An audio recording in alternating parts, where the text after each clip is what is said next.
Hey guys, and welcome to New by Design. We're going to be continuing the Destiny walkthrough series here with part 13, which covers Scourge of Winter.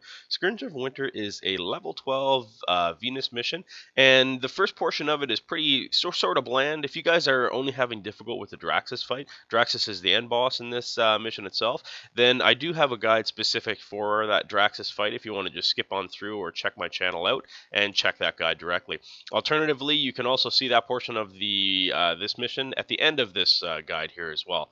So we're going to continue on through here. That's just a little shortcut that you can do because that area has a ton of mobs and it spawns super fast. You can see that I'm level 14 here, so I'm a little bit higher than the recommended level 12 of this mission itself, so it's going to give me a little bit of an advantage, and I'm sure you guys are kind of having the same thing right now if you've been doing a lot of side missions and all that kind of stuff.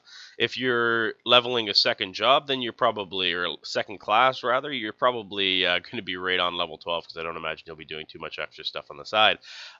So if you do want to farm that area, that's a pretty great area for farming greens and also for just gaining your accuracy, leveling up weapons, and leveling up your subclass as well. That's a pretty great area, and I would definitely recommend you guys try it out.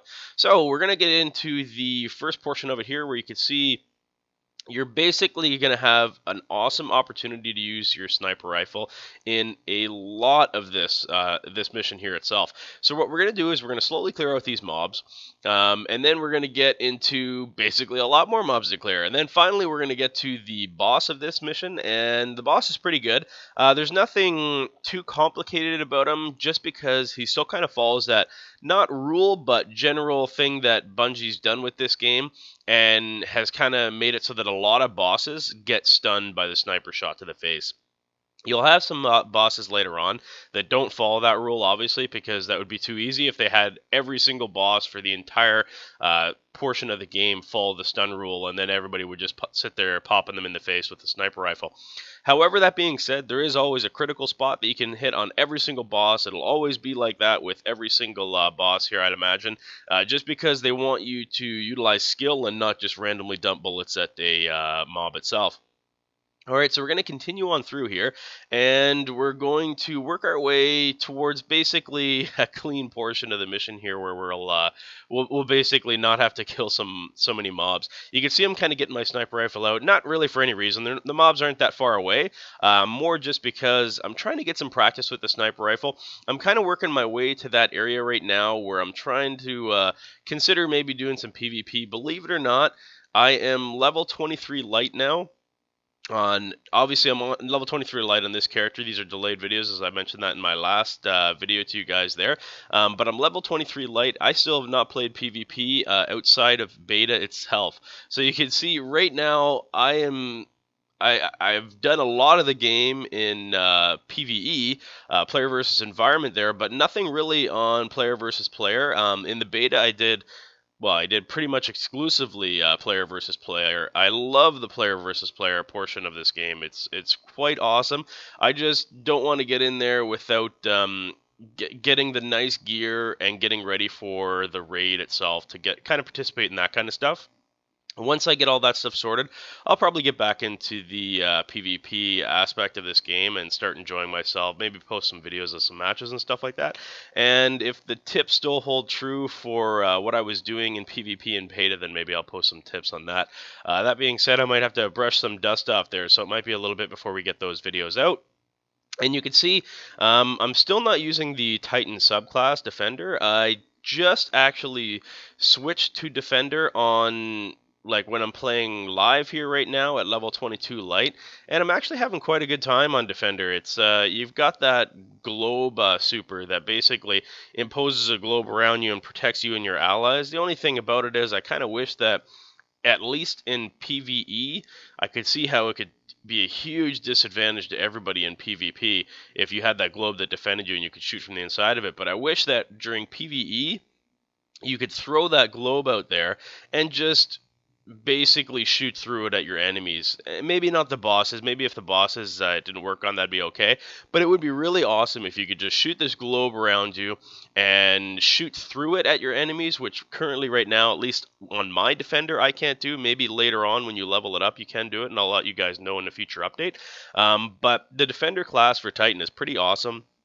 definitely useful in PvE boss fights still. And what I've been using it for in boss fights, I've been doing some strikes, level 24 strikes. Again, I'm only level 23 light, so the 24s are actually still pretty tough. And I find that a lot of times when I queue, because I do queue a lot with randoms, sometimes I'll do it with some buddies if they're online, but I find myself queuing an awful lot with random pug matches. And as a result, you'll get into these matches and you'll have some underleveled people. Like you'll do a level 24 mission and you'll get some level 21s. And quite frankly, they're not that good. And that's just the way it goes, right? So basically, what I've been doing is I've been using the super from Defender to, when people die close to a boss, I just throw the super down, put the shield up, and then you could raise them inside the shield.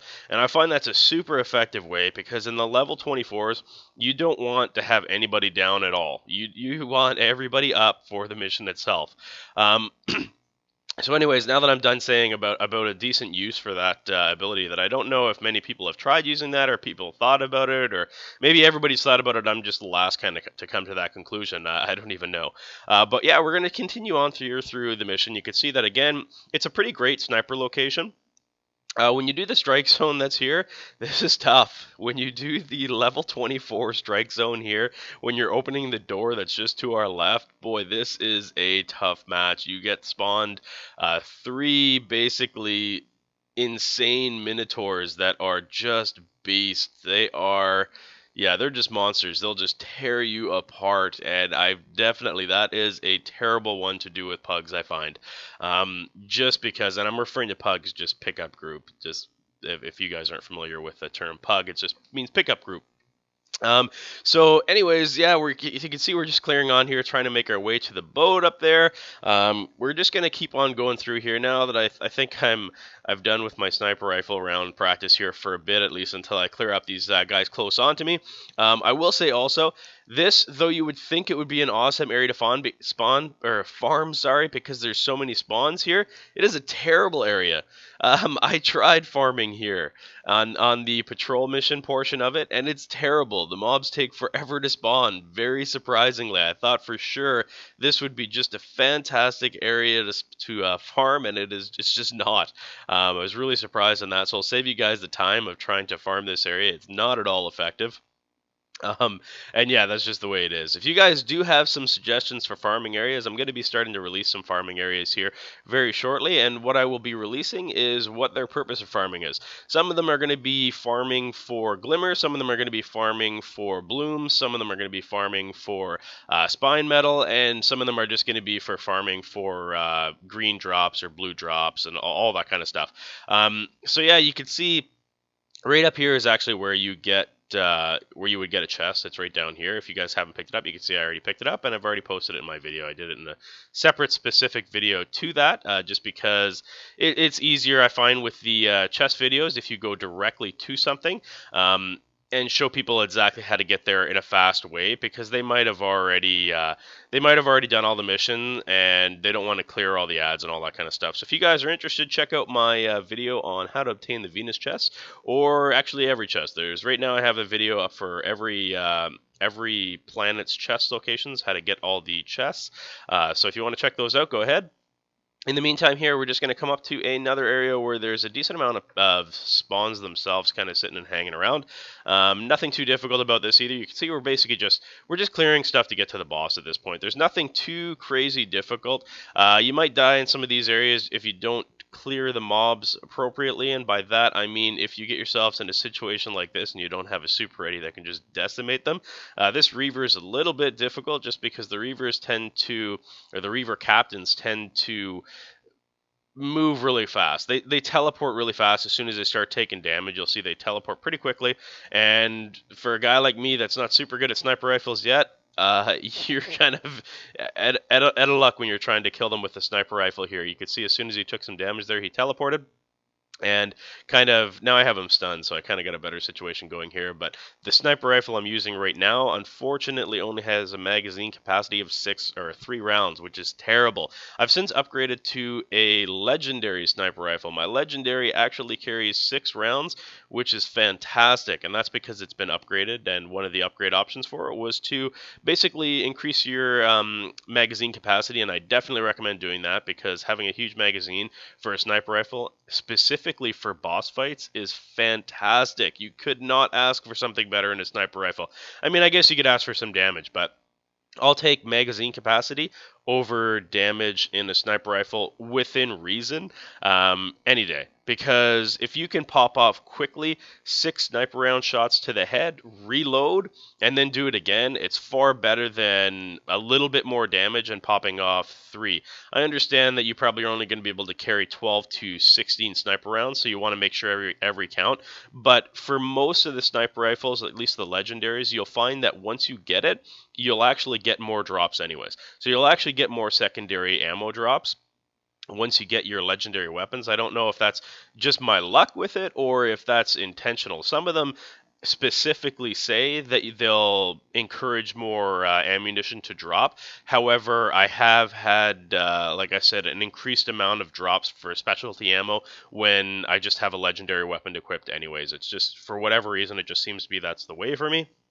So you can see we're going to continue on through here, and this is going to be the last area that we have to clear before we head on to the boss Draxus himself.